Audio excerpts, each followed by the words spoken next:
వైఎస్ఆర్సీపీ ఈ ప్రాంతానికే కాదు, రాష్ట్రంలో ఏ ప్రాంతానికి అప్పుడు ఇప్పుడు ఎప్పుడు వ్యతిరేకం కాదు అనే విషయం స్పష్టంగా మరొకసారి చెప్తా ఉన్నా.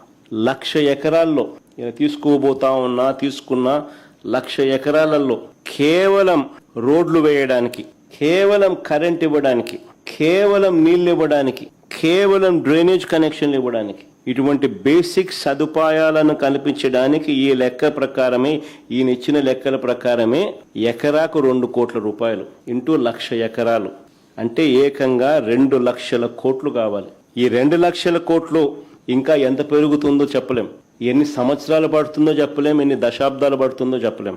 ఈ బేసిక్ ఇన్ఫ్రాస్ట్రక్చర్ ప్రొవైడ్ చేయడానికి కోసం అయ్యే ఖర్చు ఇది కూడా 12 ఏళ్ల క్రితం 2014లో ఈయన ఇచ్చిన లెక్కలు, 12 ఏళ్ల క్రితం లెక్కల ప్రకారమే 2 లక్షల కోట్లు పెట్టాల్సిన ఈ చంద్రబాబు, విడిపోయిన రాష్ట్రానికి 7 ఏళ్లు ముఖ్యమంత్రిగా ఉన్న ఈ చంద్రబాబు ఇప్పటి వరకు ఎంత పెట్టాడని అడుగుతా ఉన్నా. 2014 నుంచి 2019 మధ్యలో తొలి 5 ఏళ్లలో ఈయన పెట్టిన ఖర్చు 5,335 కోట్లు, 2 లక్షల కోట్లకు గాను.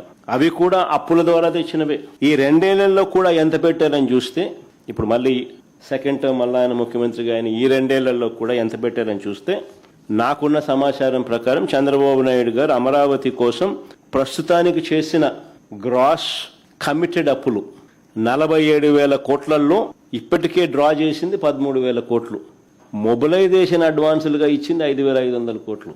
10% చేయడము, 8% తీసుకోవడం కమిషన్. అసలు ఇంతవరకు మా హయాంలో ఎప్పుడు మొబిలైజేషన్ అడ్వాన్స్ అనేది లేదు. పని చేస్తే బిల్లులు పెడితే ఇస్తాం. ఈయన వచ్చినాక దాన్ని మార్చి మొబిలైజేషన్ అడ్వాన్స్ తీసుకొచ్చినాడు. ముందే డబ్బు ఇస్తున్నాడు, ఆ డబ్బులో నుంచి ఇమీడియట్గా డబ్బు ఎత్తున్నాడు. 10% ఇస్తున్నాడు, 8% కమిషన్ ఎత్తున్నాడు. కేవలం 2,500 కోట్లు మాత్రమే బిల్లుల కింద ఇచ్చాడు. ఈ 2 ఏళ్లలో 960 కోట్లు డైవర్ట్ కూడా చేసినారు. మౌలిక వసతులు కల్పించడానికే 2 లక్షల కోట్లలో 7 ఏళ్లలో ఖర్చు పెట్టింది ఈయన కేవలం 8,000 కోట్లు. 7 ఏళ్లలో 8,000 కోట్లు పెడితే ఇక 2 లక్షల కోట్లు పెట్టడానికి ఎన్ని సంవత్సరాలు పడుతుంది, ఎన్ని దశాబ్దాలు పడుతుంది? ఈ 2 లక్షల కోట్లు కాక బిల్డింగ్లకు అయ్యే ఖర్చులు సెపరేటు. ఇదంతా కేవలం బేసిక్ ఇన్ఫ్రాస్ట్రక్చర్ కోసమే.